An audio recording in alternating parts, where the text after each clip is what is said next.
saya Fatimatul Uyun, mahasiswa PPG dalam jabatan kategori 1 tahap 2 tahun 2022. Program studi pendidikan kimia di LPTK Universitas Negeri Malang. Hari ini, Selasa tanggal 13 Juni 2023, saya melaksanakan uji kinerja PPG dalam jabatan kategori 1 tahap 2 pelajaran kimia dengan materi hidrolisis garam menggunakan model pembelajaran Problem Based Learning atau PBL di kelas 11 MIA 3 di SMA Negeri 1 Pandaan. Dan ini formulir pendaftaran UKM PPG dalam jabatan kategori 1 tahap 2 tahun 2022. Terima kasih. Assalamualaikum warahmatullahi wabarakatuh. Waalaikumsalam warahmatullahi wabarakatuh. Selamat pagi anak-anak. Pagi Bu. Oke, untuk memulai pembelajaran hari ini, kita awali dengan berdoa terlebih dahulu. Oke, untuk berdoa dipimpin oleh ketua kelasnya, Yoga. Silakan dipimpin untuk berdoa. Baik, sebelum memulai pelajaran pada hari ini, marilah kita berdoa terlebih dahulu. Berdoa mulai. Untuk hari ini, gimana keadaan kalian? Baik. Baik ya, sehat semua ya? Sehat. Gimana Chandra keadaannya hari ini? Alhamdulillah Bu Sudah sehat ya? Kemarin katanya habis sakit ya? Iya, alhamdulillah kalau sudah sehat semua ya. Baik, sekarang Bu Yun akan cek kehadiran kalian ya. Ada yang tidak masuk tuh hari ini? Hadir semua ya? Oke, bisa saya panggil namanya ya satu persatu ya. Afrio Andre, Aira Dinar, Ananda Laisa, Angel Dwi, hadir. Chandra Mukti, Hadir. Diandra Yoga. Hadir. Nah, sekarang Bu Uyun akan memberikan mainan ya untuk melatih konsentrasi kalian supaya kalian mengingat-ingat kembali materi yang sudah pernah Bu Uyun berikan di pertemuan sebelumnya. Nanti Bu Uyun akan tunjuk ya satu orang untuk menyebutkan nama asam atau basa atau senyawa garam. Kalau sudah betul menjawab, nanti tunjuk teman yang lainnya. Ya, begitu seterusnya. Nah, nanti yang tidak bisa menjawab, maka yang nunjuk tadi nunjuk teman yang lain. Ya, bisa dipahami peraturannya? Bisa. Baik, coba sekarang Bu Uyun tunjuk Zahra, sebutkan senyawa asam. CL atau asam klorida. Pahrai. Basa. Barium hidroksida.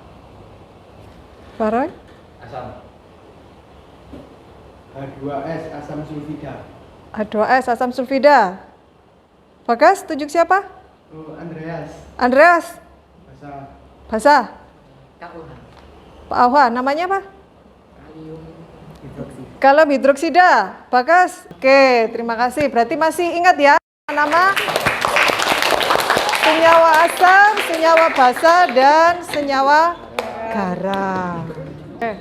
Sekarang Bu Yun akan tunjukkan di depan ini ada contoh gambar tentang garam.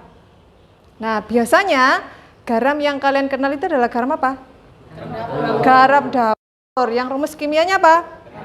NaCl. Ya, garam dapur atau garam meja biasanya ya. Ternyata garam itu tidak hanya garam dapur. Kebetulan aja yang garam dapur itu disebut garam. Kita nyebutnya garam gitu ya. Padahal senyawa garam itu sebenarnya banyak sekali yang ada di sekitar kita. Contohnya apa ini? Ini ada tawas, ada pupuk. Ya. Jadi ini adalah contoh lain dari garam selain garam dapur. Sebenarnya masih banyak sekali contoh garam. Coba tadi sudah ada yang menyebutkan beberapa contoh garam pada waktu main tadi ya, di permainannya ya. Nah, coba sekarang sebutkan lagi contoh garam selain tadi yang sudah dibuat di permainan. Coba garam. Ya. CH3COONA. Ada garam CH3COONA. Namanya apa? Garam? Garam? Natrium asetat, ya. Ada lagi? 2SO4. Na2SO4, yaitu garam apa namanya? Natrium sulfat. Ya. Satu lagi? BaNO3 dua kali. Apa namanya? Barium nitrat. Nah, itu contoh-contoh garam yang sebenarnya bisa kita jumpai dalam kehidupan sehari-hari.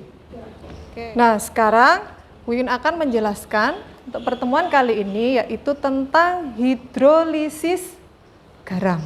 Kalian tadi sudah bisa memberikan contoh tentang garam. Yang kita bahas adalah hidrolisis garam. Apa itu hidrolisis garam? Ini yang nanti kita pelajari. Ya. Nah, di sini tujuan pelajaran atau tujuan pembelajaran yang akan kita capai yaitu yang pertama, coba dibacakan oleh Novi. Mengidentifikasi garam-garam yang dapat terhidrolisis dalam air. Mengidentifikasi garam-garam yang dapat terhidrolisis di dalam air. Berarti dari kalimat ini bisa kita ketahui apakah garam itu semua bisa mengalami hidrolisis? Tidak. Berarti nanti kita mengidentifikasi garam mana yang mengalami proses hidrolisis. Yang kedua, coba dibacakan Zahra. Menentukan sifat asam dan basa suatu garam yang terhidrolisis berdasarkan asam basa pembentukannya. Jadi nanti garam yang mengalami hidrolisis di dalam air itu memiliki sifat bisa asam, bisa basa. Ya. Jadi nanti kalau kita tahu asam basa pembentuknya, kita bisa mengidentifikasi hasil sifatnya apa. Ya. Yang terakhir, coba dibacakan Rizka. Menguraikan alasan mengapa garam dapat bersifat asam atau basa. Kalian nanti bisa menguraikan atau memberikan penjelasan tentang mengapa garam itu di dalam air bisa bersifat asam atau bersifat basa. Bisa dipahami untuk tujuan pembelajaran hari ini? Bisa. Nah, dari tujuan ini berarti kira-kira penting nggak kita belajar tentang hidrolisis garam? Nah, apa kira-kira pentingnya untuk belajar hidrolisis garam? Kita tahu bahwa dalam ilmu kimia itu sangat terkait erat dengan apa yang ada dalam kehidupan sehari-hari, utamanya tentang bahan kimia. Karena di alam ini itu pasti ada hubungannya dengan kimia. Tidak ada yang tidak kimia. Nah, contoh garam tadi yang sudah Bu Uyun sebutkan, yang sudah kalian sebutkan, itu kan ada dalam kehidupan kita sehari-hari. Nah, kalau kita tidak pernah tahu tentang hal itu, ya, misalkan contoh garam dapur itu akan untuk apa saja? Selain untuk memasak. Kan gitu ya. Jadi garam itu punya spesifikasi sifat masing-masing. Jadi tidak sembarangan menggunakan bahan kimia. Jadi penting mengapa kita harus belajar tentang hidrolisis garam. Nanti akan terurai pentingnya ketika bahas tentang masalah yang akan Bu Uyun sajikan. Nah, untuk pembelajaran kali ini Bu Uyun akan menggunakan model PBL yaitu Problem Based Learning. Nah, tahapannya nanti yang akan kalian lalui yaitu yang pertama ini ada orientasi masalah, nanti Bu Uyun akan memberikan masalah berupa pertanyaan ya. Nah, yang nanti kalian bisa selesaikan dengan cara berdiskusi. Kemudian kalian akan mencari informasi dengan membuka buku paketnya atau nanti Bu Uyun kasih barcode di LKPD ya. Nanti bisa kalian cari informasi tentang permasalahan yang harus kalian selesaikan. Kemudian setelah dapat informasinya, kalian bisa mengerjakan LKPD yang akan Bu Uyun bagikan. Dan berikutnya, kalian nanti menyajikan hasil diskusinya dengan presentasi ke depan masing-masing kelompok. Nah, Dari tahapan ini nanti, nah ini Bu Win akan memberikan nilai bagi siapa yang aktif dalam kegiatan ini. Ya, diupayakan semuanya bisa aktif dan bisa bekerja sama. Nanti ada poin-poin yang akan Bu Yun di tiap tahapan ini. Sebelum masuk ke materinya, Bu Yun akan memberikan kuis. Nah, kuis ini sangat erat hubungannya dengan materi yang akan Bu Yun berikan. Coba dicermati di depan, ini nanti bisa dijawab langsung siapa yang bisa menjawab. Coba pertanyaan pertama yaitu apa itu garam? Atau garam adalah, coba tangan yang bisa menjawab. Yoga, silakan. Garam adalah senyawa ionik yang terdiri dari ion positif yaitu kation dan juga ion negatif atau anion, sehingga membentuk sesuatu yang bermuatan netral dari hasil reaksi asam dan basa. Jadi garam adalah senyawa yang senyawa ionik yang terbentuk dari kation dan anion, sehingga membentuk senyawa yang bermuatan netral ya. Artinya tidak bermuatan ya, sifatnya netral ya. Netral yang bisa dibentuk dari reaksi asam dan basa. Bagus, tepuk tangan dulu untuk Yoga. Coba pertanyaannya kedua, garam yang dibentuk dari reaksi KOH dan HCl adalah? Saya. Ya, Garam yang Roy. dibentuk dari reaksi KOH dan HCl adalah KCl atau kalium klorida. Hasil reaksi dari KOH dan HCl adalah KCl, garamnya ya. Kalau direaksikan dia produknya apa saja ini? KCl dan H2O. KOH itu apa namanya? Kalium hidroksida. Kalium hidroksida. Kalau HCl? Asam klorida. Terbentuk garam KCl. Berarti namanya kalium klorida. Bagus. Tepuk tangan untuk Roy.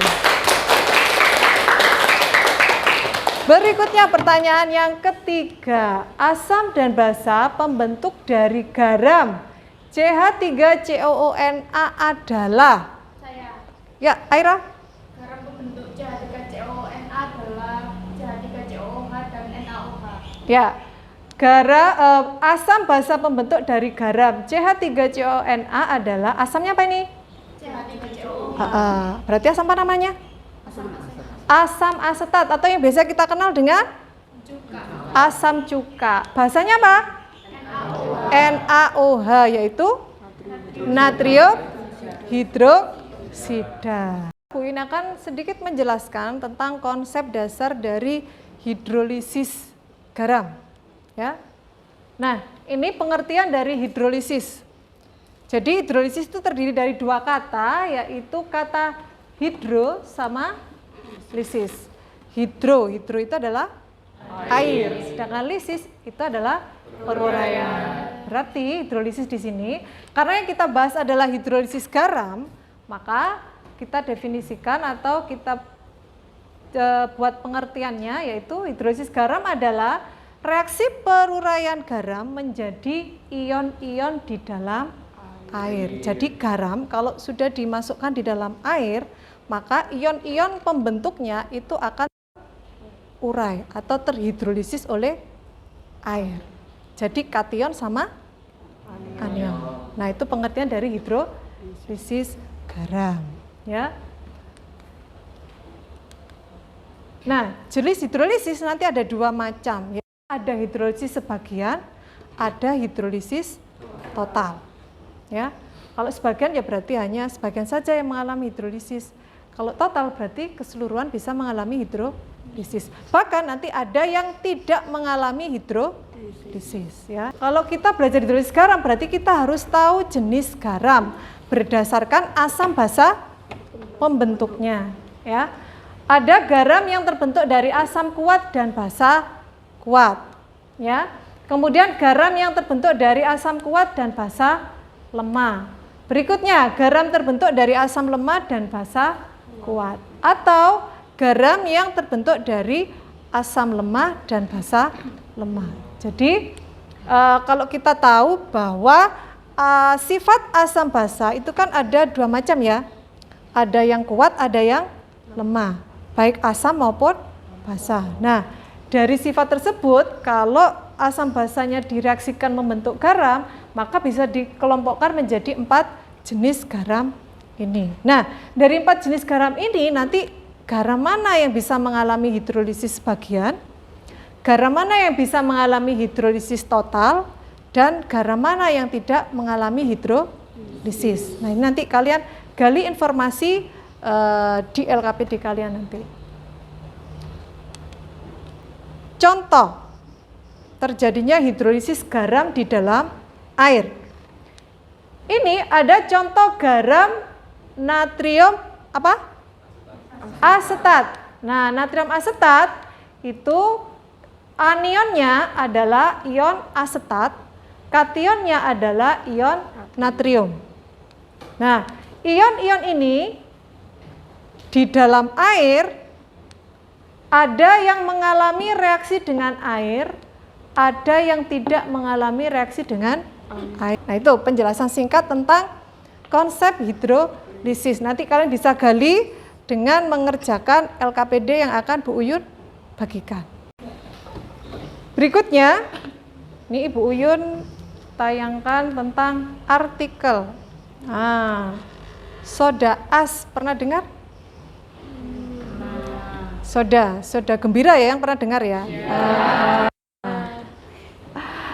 Manfaat soda as untuk perawatan air kolam. Jadi air kolam itu biasanya ditambahkan beberapa bahan kimia.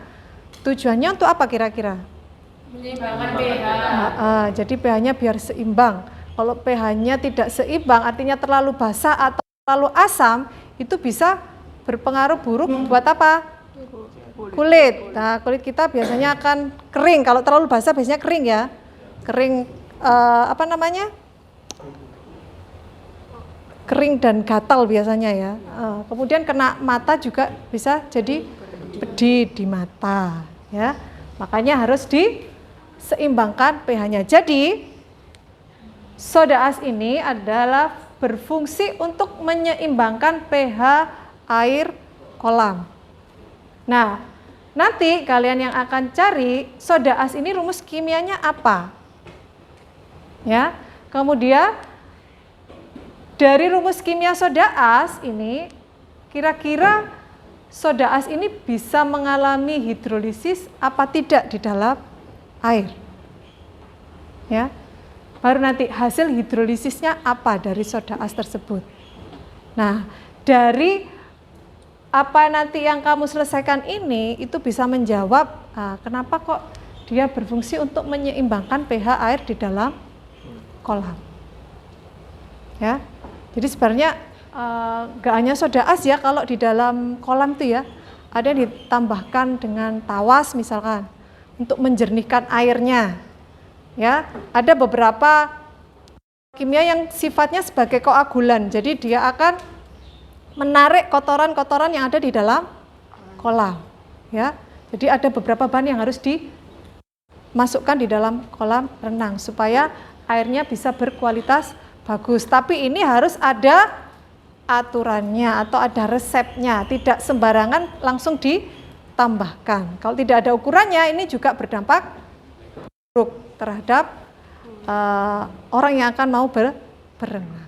Bu Uyun akan bentuk kelompok, ini sudah duduk dalam kelompok masing-masing ya. Oke, nanti Bu Uyun akan bagikan LKPD masing-masing kelompok, kemudian kalian diskusikan bersama ya. Nanti sebelum mengerjakan dibaca dulu petunjuk penggunaan LKPD-nya. Jadi sesuai petunjuknya ya. Disiapkan bukunya yang untuk nanti cari informasi ya. Alat tulisnya disiapkan untuk mengerjakan LKPD.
Baik, sudah selesai semua untuk ngerjakan LKPD-nya? Sudah ya? Nah, kalau sudah, sekarang waktunya kalian untuk mempresentasikan hasil diskusi kalian ke depan. Nanti masing-masing kelompok ke depan. Kemudian, jika ada yang kurang dipahami atau memberikan masukan dari presentasi kelompok yang di depan, dipersilakan nanti angkat tangan terlebih dahulu, ya. Oke, ini ada tabel yang nanti kalian buat untuk presentasi saja, ya. Tapi hasilnya kan sudah ada di lembaran yang sudah kalian kerjakan, ya.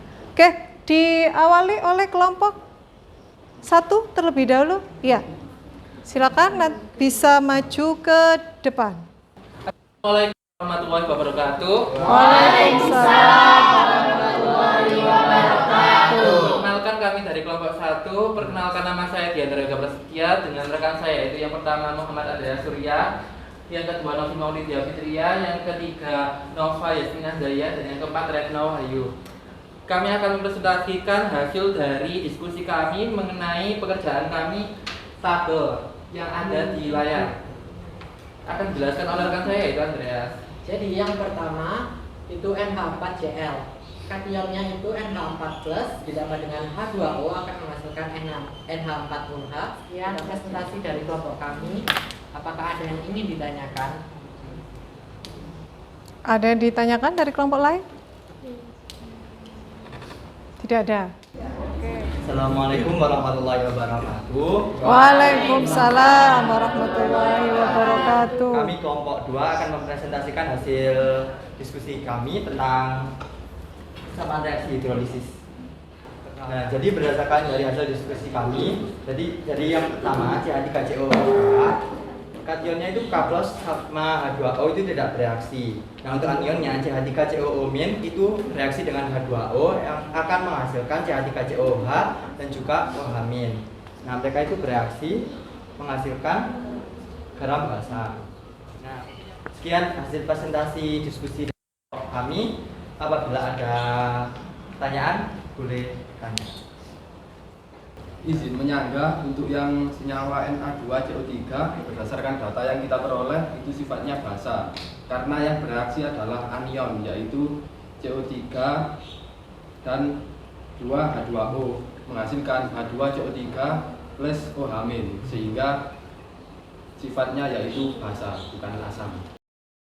Ya, jadi menanggapi dari pertanyaannya Roy tadi, dari kelompok kita ada kesalahan di bagian anion yang seharusnya berubah menjadi yang awalnya CO3 2- dengan H2O harusnya menghasilkan H2CO3 dengan OH- tapi kita menulisnya dengan H+, sehingga kita menerima saran dari perbaikan dari Roy tadi, akan kita perbaiki lagi.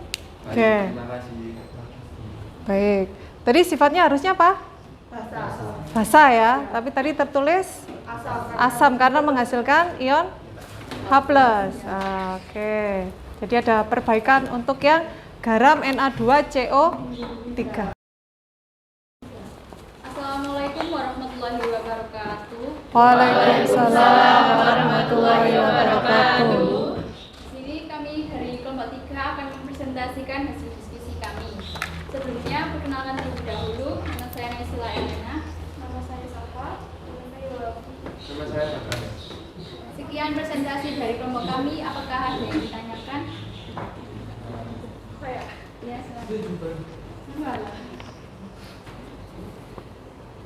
Silakan, Zuhro. Untuk yang pada larutan garam CH3COOK itu kation dan anionnya apakah tidak terbalik? Karena harusnya yang di kation adalah K+ dan yang anionnya CH3COO. Oh iya, ini berdasarkan hasil diskusi kami ternyata terbalik untuk kation dan anion. Terima kasih atas waktunya.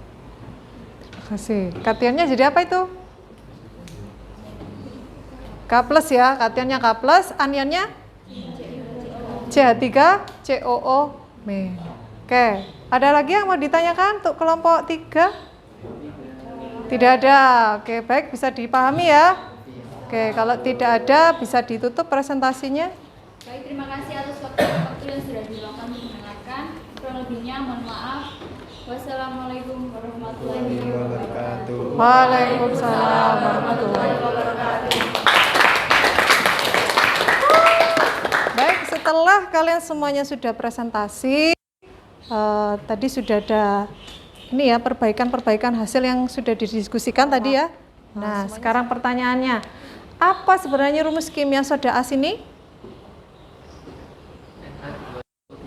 Na2CO3, yaitu natrium karbonat. Nah, ini kan soda as itu masuk kategori apa?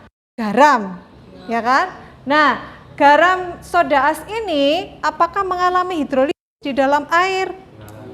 Mengalami hidrolisis. Nah, hidrolisisnya akan bersifat apa?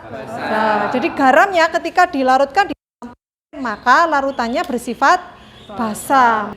Karena air kolam itu biasanya cenderung sifatnya apa? Asam. Di bawah 7 ya, supaya seimbang pH-nya. Untuk pH kolam yang pH-nya di bawah 7, maka perlu ditambahkan adanya soda as. Karena soda as di dalam air akan menghasilkan ion OH- yang bersifat basah. Sehingga pH-nya akan sedikit naik di atas 7. Ya, air kolam itu yang bagus itu adalah antara 7,4 sampai 7,8 atau 7 sampai 8. Kesimpulan sudah kalian dapatkan tadi tentang permasalahan yang sudah Bu Yun tayangkan di depan ya.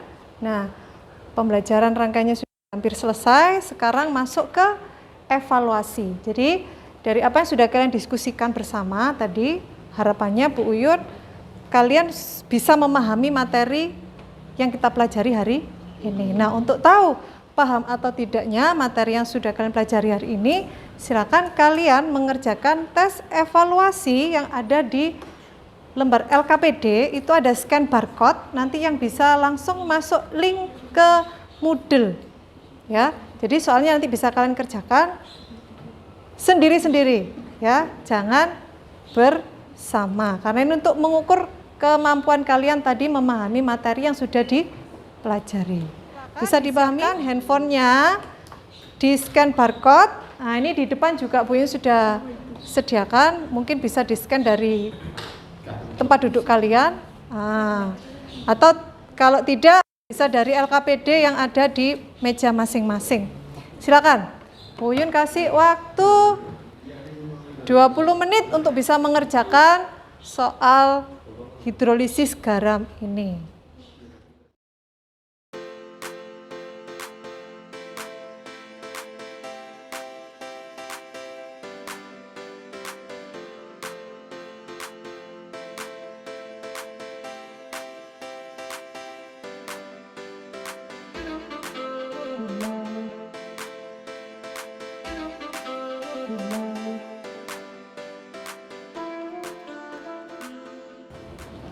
Oke, waktunya sudah selesai untuk mengerjakan evaluasi. Nah, sekarang Bu Uyun ingin kalian memberikan pesan atau komentar tentang pembelajaran yang sudah kita laksanakan hari ini. Kira-kira bagaimana menurut kalian? Dan menambah pengalaman baru. Menyenangkan dan menambah pengalaman baru. Ada lagi? Chandra? Menambah pengetahuan kita yang mungkin kan sebelumnya kita belum tahu gitu kan tentang materi ini. Jadi dengan pembelajaran hari ini kita bisa tahu gitu. Oke, jadi ada beberapa hal yang sebelumnya belum kalian tahu ya. Jadi dengan belajar hari ini kalian jadi lebih tahu. Kira-kira kalau pembelajaran suasananya bagaimana untuk hari ini? Asik ya? Ada permainan juga. Iya, suka ya kalau ada permainannya ya. Oke, mungkin di pertemuan yang akan datang kita akan bikin mainan yang lebih seru lagi ya. Baiklah, untuk pertemuan berikutnya kalian pelajari dulu tentang bagaimana, kalau tadi tentang konsep hidrolisis. Pertemuan yang akan datang kalian belajar tentang bagaimana menghitung pH hidrolisis. Nah, tadi kan sudah bisa menentukan sifatnya ya. Nah, dari sifat itu pH-nya berapa? Nah, itu nanti kita pelajari di minggu berikutnya atau di pertemuan yang akan datang. Oke, sampai di sini ada yang mau ditanyakan? Tidak ada. tidak ada, Uyun ucapkan terima kasih banyak.